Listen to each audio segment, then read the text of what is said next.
All right, Akim. Shabbat Shalom. First and foremost, I'd like to give all praises, glory, and honor to Yahweh. Bashim Yahushai, Bashim Rokak Kodash. Double honors to the apostles and elders of Great Millstone for teaching us his truth. Salutations to the sincere Akim and Aqua and listen. May the blessing of election be upon your house. My name is Brother Raquai. I'm back in here with another quick and Lord's will as always an edifying lesson. And today's lesson, I'm just going to be going through a bit of this article that I came across, and as always, Yahweh Rakazah, Yahweh willing, this lesson may be edifying. So the title I have on the screen, it says Age of Decadence, right? So let me just open up the article briefly. Okay, so the article actually talks about the life cycles of empires, right? So, okay, here on the top of the screen it says this. Sir John Glubb was a British author and a lecturer estimated that most empires do not last longer than roughly 250 years, with many of them lasting much for shorter periods of time. He describes the stages of an empire, that many of the reasons why they break down and eventually disappear. Right. So here, um, let me scroll down. It's quite a long article, so what I'll do, I can always link it in the description, right? So you can actually see the different cycles of empires, especially different captivities that we as Israelites have been under. When you read about Daniel, the seventh chapter, and those different beasts that took us over, right? So the author actually discusses those very same empires, right? And even empires after that as well. So, okay. Let me just get is a brief synopsis. Just bear with me on this.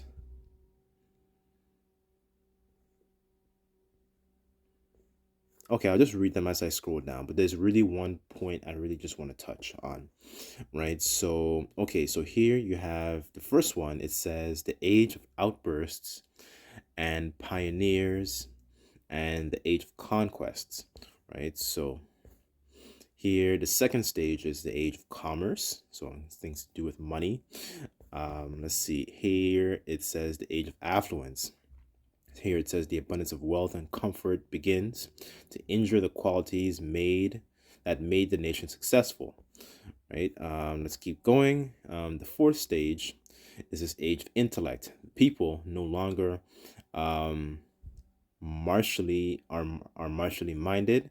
Their lives are often visited by privation, become unconcerned with the acquisition of wealth, and being to fancy themselves intellectuals. Okay, let's keep going down. Right. So, okay, so this is the stage I really wanted to touch on because I read through and it perfectly encapsulates and describes the stage of where America is at this very moment, right? So I'm just gonna read through it and then I want to bring a couple precepts, right? And then Lord's will as always, just be edifying. So here it says the age of decadence.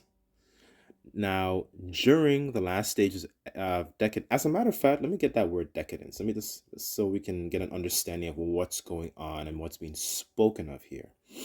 Um, Decadence, it says deteriorated condition, decay. From French décadence, it says decay, decaying, to decay, to fall, process of falling away from a better or more vital state, right? So here it's essentially it's a state of decaying, or some things start to rot and become filthy, right? So what's being discussed in this particular age?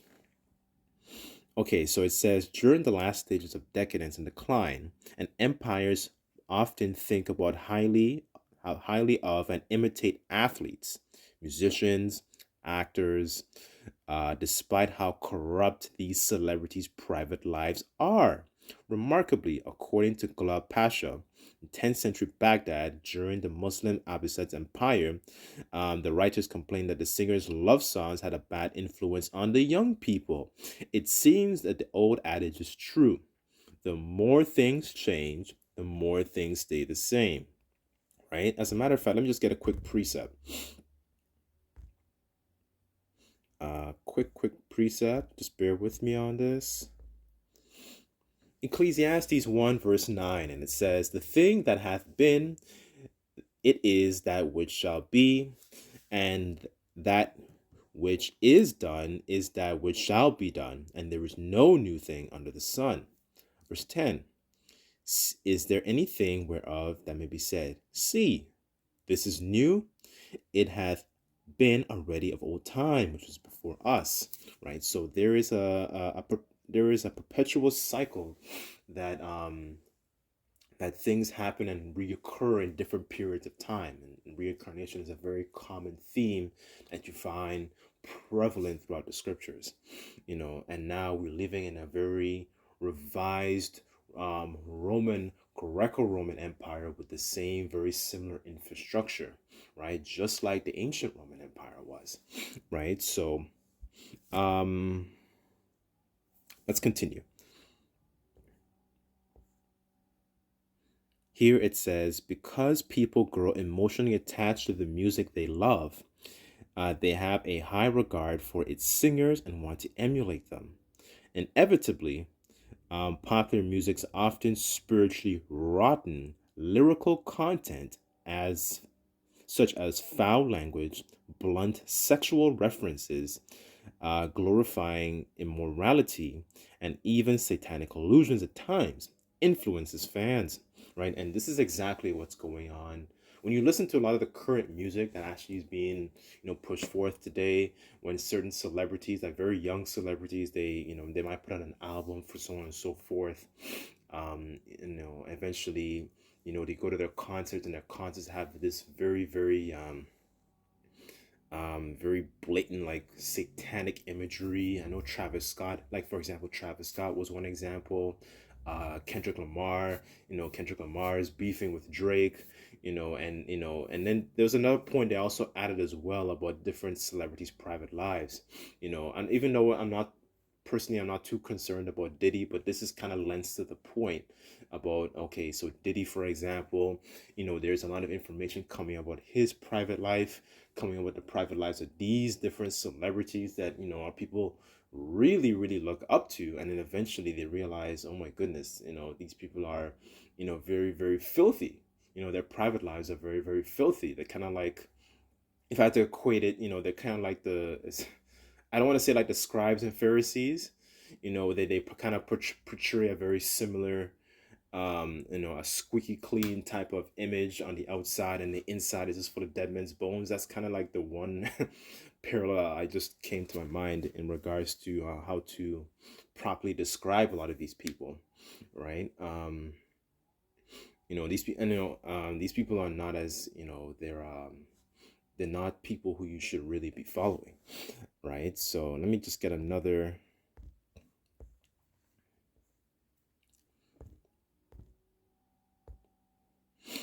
Okay, this is Jeremiah 3, verse 15, and it says, "And I will give you pastors according to mine heart, which shall feed you with knowledge and understanding," right? And, this is very important, especially in these times, because a pastor, okay, it really, when you go into the etymology of the word, it's supposed it really it goes into pasture.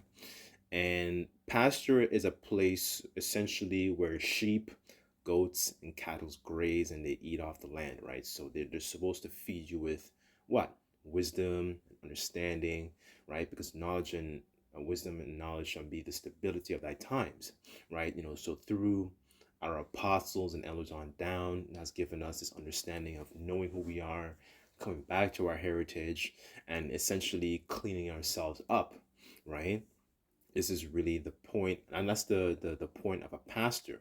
That's the point of a good teacher, right? And even in Paul's time, for example, even Paul warned about, false teachers, right? That might turn their hearts away, essentially. When you read, I think it's in Acts 20, for example, right? Because you have a lot of teachers that try to essentially lead the flock away. They don't warn them of hirelings. They're like a dog that doesn't bark, essentially. You know what I'm saying? So this is a common thing. These are just common traits of a good pastor or a good teacher, right? So charging for breakdowns, so on and so forth. All right, so let me just go back to the article. Okay, so here it says,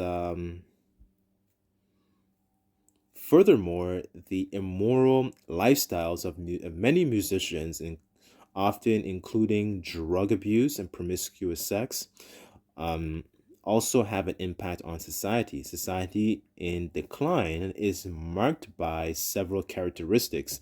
First among them, a strong, prevailing, and self fulfilling sense of pessimism amongst the people, frequently accompanied by frivolity, where the people exchange their hopes and future orientations for focus on the now. Let us eat, drink, and be merry, for tomorrow we die, sort of attitude. So essentially, as a very what's it called? I guess that's a very satanic style of thinking, because you know if I had to equate it to like modern day terms today, for example, YOLO, that kind of mentality, instead of actually considering your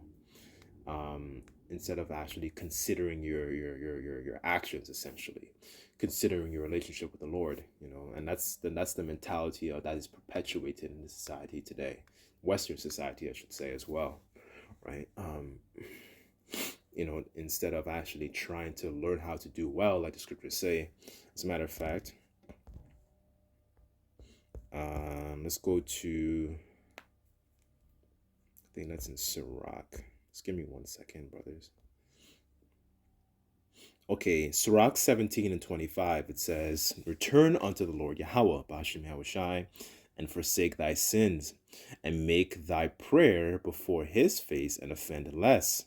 Verse 26, turn again to the Most High Yahweh, Bashim Yahushai, and turn away from iniquity, for he will lead you out of darkness into the light of health, and hate thou abomination vehemently. Right? So, the things that, we were taught, especially in this world, to think that these things were pleasing unto Yahweh Bashim Yahushai. These things, we're supposed to hate, shun, I know the scriptures that say that the earthly tabernacle presseth down the soul. So our bodies, want to do things that are not pleasing unto the Lord, and our spirit wants to do. So essentially, there's a conflict between those two natures when you read Romans 7, and Paul is a person that actually experienced this tug, right? But going back to the crux of the issue here, that's the society that we live in, perpetuates this sort of you only live once kind of attitude, rather than actually thinking about, considering your ways, and it doesn't force you Israelites to actually consider your ways, consider your actions right now, consider your consider your power, consider the Lord in the back of their minds. Scriptures talk about don't do things without counsel, right? And this is what the society is very, very essentially inconsiderate. It considers, essentially what it does, it teaches you Israelites to consider Satan as opposed to considering the Lord, right? Let's continue. It says, Glubb also notes that the empire's heroes changed from a declining civilizations according to this focus on frivolity. The actor, the singer, the athlete, all the entertainers replaced the general and statesman or literary genius as role models for young for the young, right? And that's very, very interesting too, because what do we have going on in this day and age? Okay, who's your president? You have Kanye wants to run for president. You know, Andrew Tate is leading the young boys to a so-called masculine revolution. This is the kind of ideas. Oh, a good example, your Sexy Reds, your Cardi B's, your Nicki Minaj, you're leading the young women to be promiscuous. You're leading them to be whores. They don't actually teach you how to please your husband. Because even Cardi B's even admitted herself. I'm just using her as an example, where she doesn't allow her child, her daughter, to actually listen to the music she makes. So that's a telltale sign. Can you really follow these people, Israel? Think about this. Think about these musicians and look at their lives. You Israelite men, think about this as well. Why is it you have a lot of these rappers, they talk about women, yet for all they're wearing a dress, yet for all they're painting their nails, yet for all they're doing each other in the back door, all these different, sacrificing goats, these sorts of things, right? Think about these particular things. Where is the character? Where is the morals, the integrity? These people, as much as you might like what they do, these people lead you astray. When the blind leadeth the blind, surely they shall fall into a ditch, right? Let's continue. It says, where did I leave off? Just hold on. Okay, another characteristic of a declining is degeneracy, generalized laxity of discipline during this time, an increasing materialism, the retreat of morality, the advent of feminism, the appearance of the influence of women in public life are all hallmarks of wow, that's interesting. Hallmarks of a civilization in decline. So this very appearance of having a lot of women in power and so-called equality is actually another tell sign that we're in a stage and in an empire that's declining, that is rotting, it's decaying from the inside. um let's get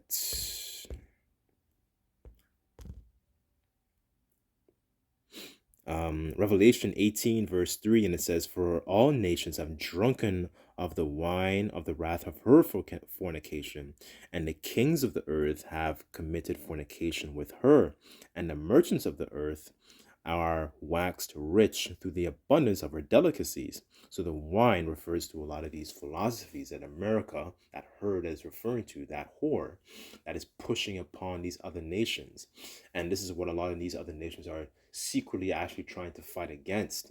Like for example, your BRICS nations, they don't want that influence. Like for example, Russia, China, Saudi Arabia, Qatar, um, Dubai.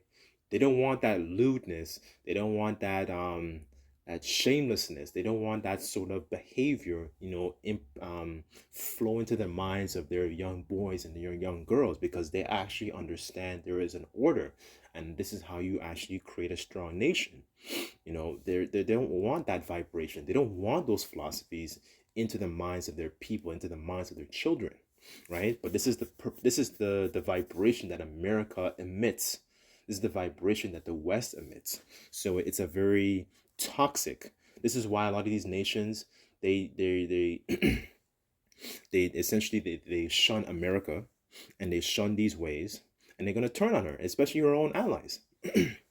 Right? So verse 4, it says, um and I heard another voice from heaven saying, "Come out of her, my people, that ye be not partakers of her sins, and ye receive none of her plagues." Right? So it come out of Babylon and those ways, those lifestyles. That's a mental thing first before it's actually physical.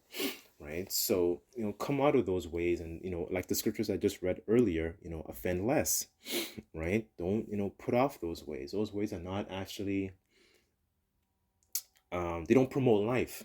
They don't bring you closer to Yahweh Bashim Yahushai. They actually, separate you, like it says in Isaiah 59. As a matter of fact, let me get that.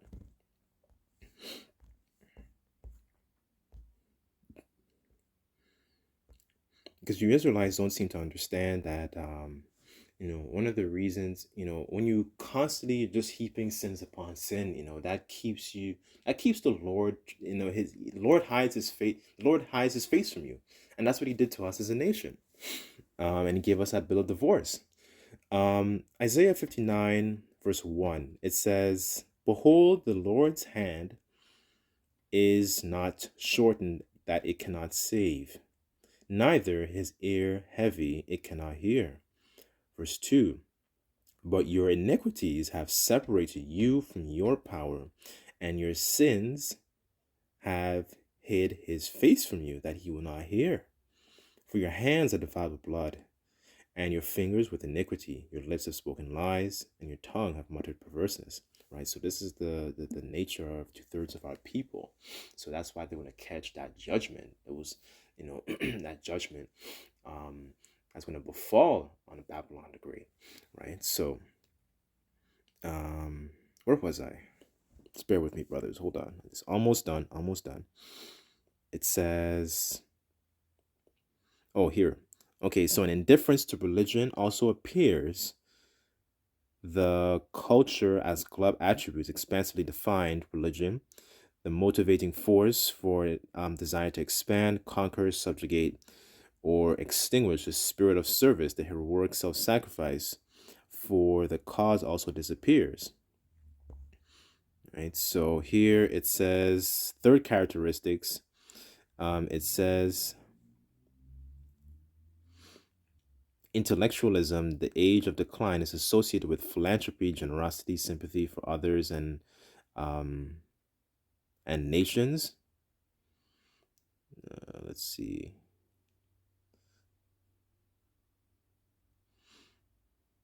Actually, that's about it. There's actually another stage here. Okay, I'll just read this briefly. It says the age of decline and collapse. So here it says, I'll just read this paragraph. And it says the mass movement of the currency into precious metals and other intangible assets takes place.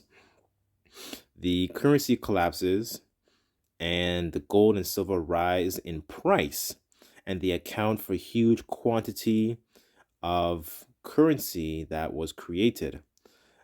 This process transfers massive wealth to those who had foresight to position themselves beforehand in real money, gold and silver, right? And that's very interesting because this is what a lot of the elites and this is what countries like China are doing. They're actually stacking up lots of reserves for gold because they realize, okay, they can't really make money, using America's currency. These countries realize, okay, their currency is worthless, and this is what happened ever since America removed its gold standard back in, I believe it was 1970 or 71. You could just fact check on that, but it was during the President Nixon's administration. That was one of the things that he did. He removed that convertibility, and essentially, what's been happening, there's been more um, like paper bills being printed as opposed to having the goal to actually offset the value. And what happens is something called an unjust weight. It creates an imbalance. So you have more bills that are flowing around in the economy rather than actually having the goal to actually properly stabilize this currency that is flowing around, right? And this is exactly um why the Lord calls this an abomination. One second, let me just get, okay, Proverbs 11 and 1. It says, "A false balance is an abomination unto the Lord, but a just weight is his delight." Right? So what we have is an abomination because you have lots of currency that is flowing and as opposed to having the goal to actually substantiate this currency, right? That's why it says in Habakkuk, it talks about that thick clay. So there's a lot of debt. There's a lot of people. What's that word called? For I think it's foreclose. Like the people are unable to like pay, their mortgages or they're making their car payments, right? So this is the condition of what's happening into a society that's slowly declining and decaying. Um, it says the stage ends or lapses with a circular loop beginning from age of outburst by a stronger and hard-willed nation, right? So I'll just close it off right here. I kind of went on long enough, but what I can do, I can always read through this, and then spirit jumps on me, I'll probably just do another lesson on this. But this is very interesting article because it really speaks to the times that we're living in, right? And the times to come. So anyways, hopefully this video and you thought this was edifying. Sorry I didn't get to the precepts I actually put in my notes. But hopefully this video was got something out of it. But I'd just like to give all praises, glory, and honor to Yahweh, Bashem Yahweh Shai, Bashem Rakakwadash, that honors the apostles and elders of Great Millstone for teaching us his truth. So next time, I say Shalom.